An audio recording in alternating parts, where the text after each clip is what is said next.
કોઈ બેનું દીકરીઓને નર્સિંગ કોલેજમાં કોઈ છેડી ન શકે, ઈ માડમ પરિવાર હતું.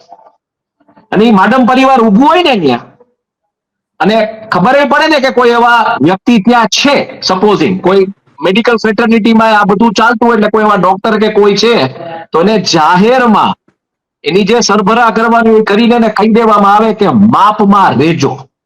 અને આજ સુધી કોઈ દિવસ જામનગરની નર્સિંગ હોસ્પિટલમાંથી કે ત્યાંથી કોઈ દિવસ કોઈ ફરિયાદ નહોતી આવી કે ભાઈ અમને આવી રીતના હેરાન કરવામાં આવે છે.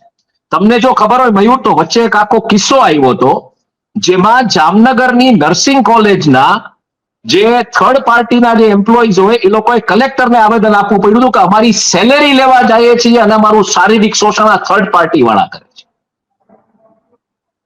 તે દિવસે પૂનમબેન માડમે એક ટ્વીટ નથી કર્યું. તે દિવસે પરિમલ નથવાણીએ ટ્વીટ નથી કર્યું. બરાબર છે? ક્યાં હતા આ લોકો તે દિવસે? શું કામ? આ આખી રમત કેવી રીતના થઈ છે જે તમારે જાણવું છે, કઈ પ્રકારની વસ્તુ છે, એમાં આ એક ક્લિયર મેસેજ છે. અને આ મેસેજિંગ ક્યાં જાય છે એ બહુ ઇન્ટરેસ્ટિંગ છે.